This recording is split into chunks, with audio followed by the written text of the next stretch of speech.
আজকে দুপুরে লাঞ্চের মেনু নিয়ে চলে এসেছি। আর আজকের মেনুতে আছে এখানে পরোটা, তার সাথে এখানে বেগুন ভাজা, তার সাথে আছে আলুর দম, একদম মাখা মাখা আলুর দম। আর শেষ পাতে আজকে আছে এখানে পায়েস।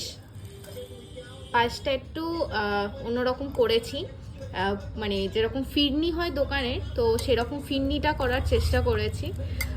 পায়েস বলবো না, এটা হচ্ছে ফিরনি। আর এখানে আছে কমলাভোগ। এই হচ্ছে আজকের মেনু। পরোটা, আলুর দম, বেগুন ভাজা, কমলাভোগ, ফিরনি দিয়ে আজকে আমাদের দুপুরের মেনু তো জমে যাচ্ছে। আর হ্যাঁ, সবই কিন্তু নিরামিষ, আর সব রান্না কিন্তু আমি করেছি।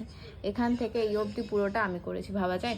যাই হোক, চলো তাহলে আজকে দুপুরের খাবার তো আমাদের জমে যাচ্ছে। আজকের মতো টাটা, বাই বাই।